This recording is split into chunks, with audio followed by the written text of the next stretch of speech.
Hello students and welcome back to my channel. Today we will discuss about CSIR NET Mathematics. तो CSIR NET Mathematics का जो आपका paper होता है, ये पेपर आपका होता है 200 मार्क्स का, जिसमें आपके पास होते हैं 3 सेक्शंस, सेक्शन A, B और C। इसमें पहले सेक्शन में आपके पास आते हैं 20 क्वेश्चंस, जिसमें से आपको अटेंड करने होते हैं any 15 questions. Each question is of 2 marks, तो ये सेक्शन आपका हो गया 30 मार्क्स का। ठीक है, इसी तरह से सेक्शन बी में आपके पास आते हैं total 40 questions, out of which you have to attend only 25 questions and each question is of 3 marks. So this section is of 75 marks. Okay, next आपके पास सेक्शन सी में आते हैं 60 question, out of which you have to attend any 20 questions and each question is of 4.75 marks. Therefore this section is of 95 marks. तो 95 plus 75 plus 30 is of total 200 marks. अब इसमें मैं आपको बता देती हूँ, each question is of 4.75 marks and no negative marking. इस section में each question is of 3 marks and there is 0.75 of negative marking. And in this section each question is of 2 marks and there is 0.5 negative marking. ठीक है, तो आपके पास section A और B में negative marking होता है और सेक्शन सी में आपके पास कोई भी नेगेटिव मार्किंग नहीं होता है। सेक्शन ए जो है वो जनरल एबिलिटी, जनरल मैथमेटिक्स जो आपकी रिलेटेड है उससे होता है। उसके लिए आप 12th तक की जो मैथ्स है उसको थोड़ा बहुत देख सकते हैं और साथ में जो जनरल मैथ्स के क्वेश्चन होते हैं लाइक प्रॉफिट एंड लॉस और वर्क स्पीड एंड टाइम और डायरेक्शन वाले क्वेश्चंस, तो इस टाइप की हल्की फुल्की तैयारी आप सेक्शन ए के लिए कर सकते हैं। सेक्शन बी के लिए आपको जो आपकी मैथमेटिक्स है बी और सी में वो पूरी मैथ्स ही पूछी जाती है। बी सेक्शन के जो क्वेश्चन होते हैं वो सिंगल चॉइस क्वेश्चन होते हैं और सी सेक्शन के जो क्वेश्चन होते हैं वो मल्टीपल चॉइस होते हैं। मल्टीपल चॉइस का मतलब है कि एक क्वेश्चन के एक से ज़्यादा ऑप्शंस भी राइट हो सकते हैं। आपके पास जो सिलेबस है, सिलेबस इसका काफ़ी वाइड है। वाइड होने का मतलब काफ़ी लेंदी सिलेबस है और लेंदी होने के साथ साथ थोड़ा टफ भी हो जाता है। इसमें देखिए, आप सबसे पहले आपके पास है लीनियर अलजेब्रा। लीनियर अलजेब्रा में आपके पास मैट्रिसेस भी इन्वॉल्व होता है इसमें। ठीक है, फिर आपके पास है एब्स्ट्रैक्ट अलजेब्रा। एब्स्ट्रैक्ट अलजेब्रा में आपके पास जो है नंबर थ्योरी जो है वो भी इसमें इन्वॉल्व होगा। उसके बाद आपके पास आएगा real analysis, complex analysis, ODE, PDE यानी कि ऑर्डिनरी डिफरेंशियल इक्वेशन और पार्शियल डिफरेंशियल इक्वेशंस। उसके बाद numerical analysis, calculus of variations, उसके बाद इंटीग्रल इक्वेशंस, उसके बाद OR और उसके बाद टोपोलॉजी। लगभग ये सारे टॉपिक्स आपके इसमें पूछे जाते हैं। इसमें भी जो आपका मेनली है, इसमें linear algebra, matrices, abstract algebra और real analysis, complex analysis, ODPD, ये जो 5 आपके टॉपिक हैं ये ज़्यादा पूछे जाते हैं और उसके बाद के जो टॉपिक हैं उनमें से लगभग सभी में से एक एक 2 क्वेश्चंस पूछे जाते हैं। तो मेनली जो आपका फोकस रहेगा वो ऊपर के 5 सब्जेक्ट्स के ऊपर ज़्यादा फोकस रहेगा, लेकिन इसका मतलब ये नहीं है कि हम नीचे वाले नहीं देखेंगे, नीचे वाले पढ़ना भी उतना ही ज़रूरी है। तो अब जो मैं ये सीरीज़ स्टार्ट कर रही हूँ, इस सीरीज़ को स्टार्ट करने का मकसद ये है कि स्टूडेंट्स को मैं पूरा तो कम्प्लीटली आइडिया तो नहीं दे पाऊँगी क्योंकि इतना टाइम मेरे पास भी नहीं रह पाता, लेकिन जितनी तैयारी मैं करती हूँ उसमें से कुछ क्वेश्चंस, कुछ प्रीवियस क्वेश्चंस, कुछ जो अभी क्वेश्चंस चल रहे हैं, जो आ चुके हैं एग्ज़ाम में, जिनके आने की संभावना है, जो ज़्यादा आ सकते हैं, मैं उनको ही डिस्कस करूँगी आप लोगों के साथ, या जो आ चुके हैं या जो आ सकते हैं उस टाइप के क्वेश्चंस। तो हम सबसे पहले स्टार्ट करेंगे लीनियर अलजेब्रा और मैट्रिसेस से। तो हमारे जो क्वेश्चंस होंगे इस सीरीज़ में, सबसे पहले हम सॉल्व करेंगे मैट्रिसेस और लीनियर अलजेब्रा के क्वेश्चन। अगर आपको किसी क्वेश्चन में कोई डाउट हो तो आप मुझे कमेंट करके पूछ सकते हैं, मैं पूरी कोशिश करूंगी आपकी प्रॉब्लम को सॉल्व करने का। ठीक है, तो चलिए शुरू करते हैं।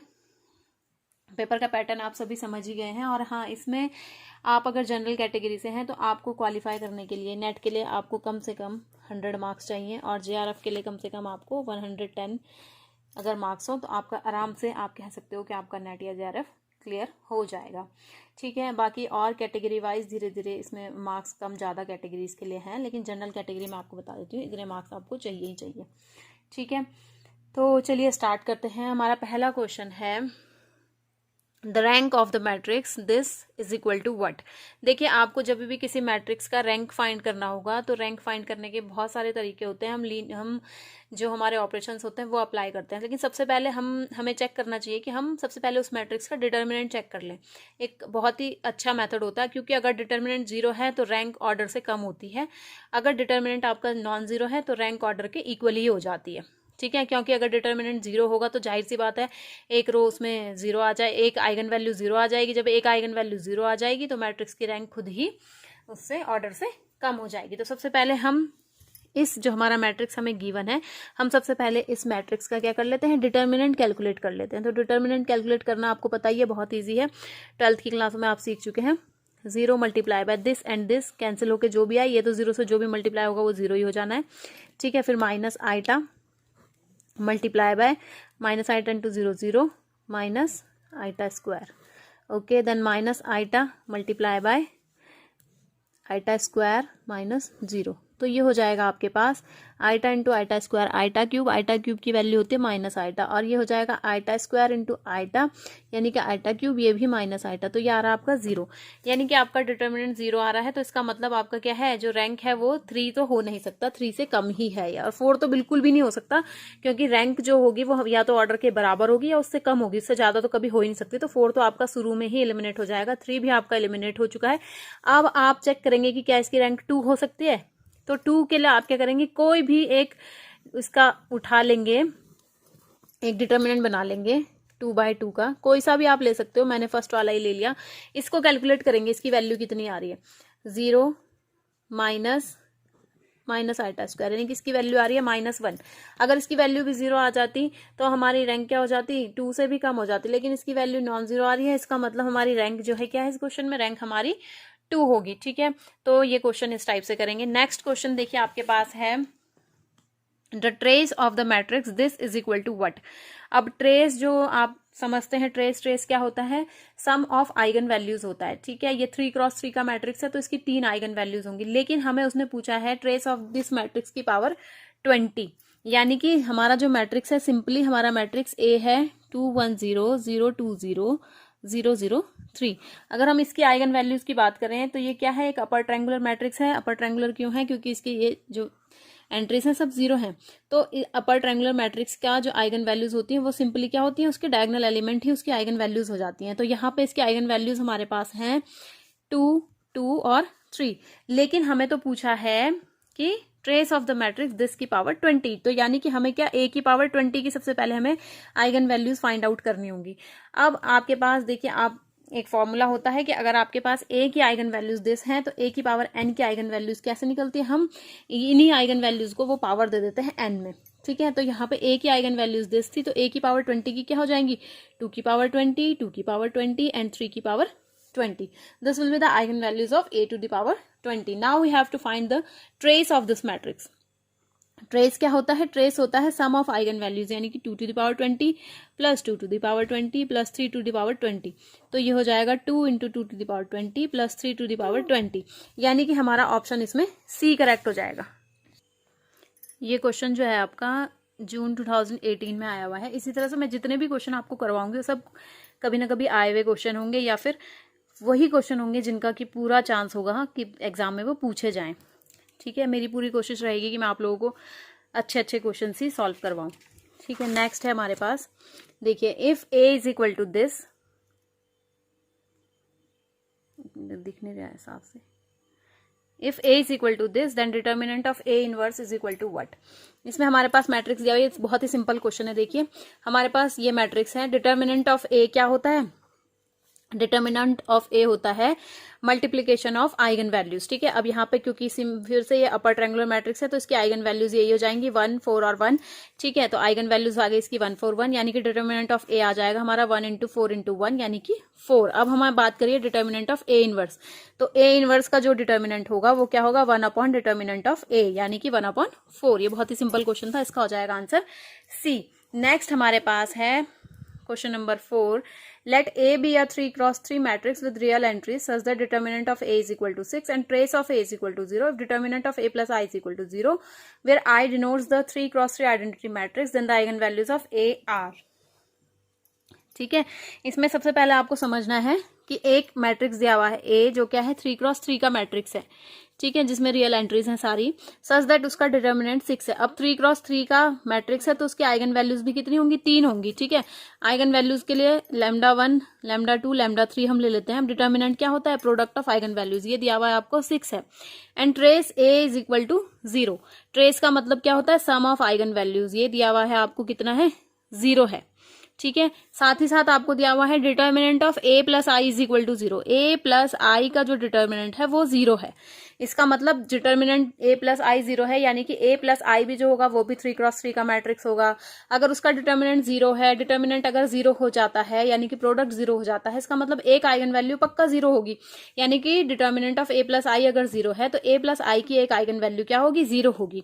तो 1 eigen value of a plus I is equal to 0 implies that 1 eigen value of a is equal to कितना हो जाएगा, 0 माइनस 1। ये 0 माइनस 1 कैसे हुआ, क्योंकि i की जितनी भी आइगन वैल्यूज होती हैं सब 1 होती हैं, ठीक है। तो अगर हम एक a की आइगन वैल्यू निकालेंगे तो 0 माइनस 1 हो जाएगा, यानी कि a की आइगन वैल्यू 1 हो जाएगी क्या, -1, ठीक है। -1 उसकी एक आइगन वैल्यू हो गई। अब अगर हम यहाँ पे -1 पुट कर देते हैं λ1 की जगह, तो हमें मिलेगा क्या, λ2 इंटू λ3 इज इक्वल टू -6। और अगर हम यहाँ पे भी -1 पुट कर देते हैं तो हमें मिलेगा λ2 प्लस λ3 इज इक्वल टू 0, ठीक है। अब वैसे तो हम इसको सॉल्व कर सकते हैं, कैसे, λ2 प्लस λ3 का होल स्क्वायर करके फिर फॉर्मूला लगा के सॉल्व कर सकते हैं, लेकिन मैं दूसरा मेथड ले रही हूँ यहाँ पे एलिमिनेशन का, क्योंकि एलिमिनेशन भी बहुत जरूरी है। अब देखिए, एक आइगन वैल्यू -1 थी, तो सबसे पहले वो ऑप्शन हट जाएगा जिसमें आइगन वैल्यू +1 है। क्यों, क्योंकि जो आइगन वैल्यूज है उनका प्रोडक्ट 6 आना चाहिए, ठीक है। तो यहाँ पे प्रोडक्ट 6 तो नहीं आ रहा, तो ये आइगन वैल्यू, तो ये वाला ऑप्शन हमारा हो गया कैंसिल। यहाँ पे प्रोडक्ट 6 तो -6 आ रहा है एक तो प्रोडक्ट, ठीक है, और दूसरा आइगन वैल्यू क्या आ रही है, 1 आ रही है, जबकि हमारे पास एक आइगन वैल्यू हमें पता चल गया कि एक आइगन वैल्यू हमारी -1 है, ठीक है। अब हम इसको चेक करेंगे, देखिए आइगन वैल्यू इसमें हमारी एक -1 है, ओके है, ठीक है। साथ ही साथ में आइगन वैल्यूज का जो प्रोडक्ट है वो 6 आना चाहिए, लेकिन यहाँ पे आप देखेंगे प्रोडक्ट अगर आप करते हैं तो -6 आ रहा है, यानी कि ये ऑप्शन भी हमारा कैंसिल हो जाएगा, ठीक है।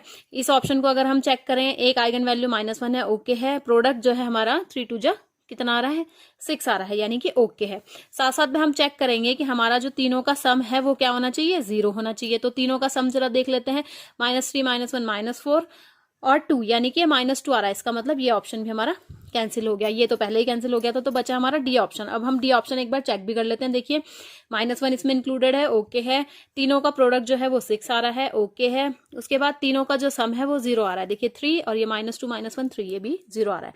तो इस हिसाब से हमारा डी ऑप्शन ट्रू हो गया। तो ये जो क्वेश्चन है ये भी हमारा नेट के एग्जाम में पूछा गया है, ठीक है। चलिए नेक्स्ट क्वेश्चन देखते हैं अब हम। नेक्स्ट हमारे पास है eigen values of the matrix 3 -1 -1 -1 3 -1 -1 -1 3 are what. तो देखिए मैंने आपको बता दिया है बहुत बार कि हमारा जो ट्रेस होता है, वो क्या होता है, सम ऑफ आइगन वैल्यूज होता है, ठीक है। यहाँ पे और ट्रेस अगर हम किसी मैट्रिक्स में सिंपली ट्रेस चेक करें तो वो क्या होता है, सम ऑफ डायगोनल एंट्रीज। तो यहाँ डायगोनल एंट्रीज हमारी क्या है, 3 3 3, यानी कि जो हमारा सम है वो कितना है, 3 + 3 + 3, यानी कि हमारा जो ट्रेस है वो कितना है, 9 है, यानी कि सम ऑफ आइगन वैल्यूज हमारा कितना आना चाहिए, 9 आना चाहिए। अब हम ऑप्शंस में सीधे चेक कर लेते हैं कि सम किसका 9 आ रहा है। देखिए यहाँ पे सम 3 है, कैंसिल, यहाँ पे सम 4 है, कैंसिल, यहाँ पे 7 है, कैंसिल, ये ऑप्शन हमारा ट्रू हो जाएगा, ठीक है। तो कुछ कुछ क्वेश्चन ऐसे होते हैं जो सिर्फ थोड़ी सी ट्रिक लगाने के बाद 1-2 मिनट के ही वो क्वेश्चंस होते हैं, ज्यादा लंबे नहीं होते। तो आगे भी मैं अपनी वीडियोस में ट्राई करूंगी इसी तरह के और क्वेश्चंस को सॉल्व करने का, और इसी तरह की और वीडियोस देखने के लिए मेरे चैनल को सब्सक्राइब करें। And thanks for watching this video.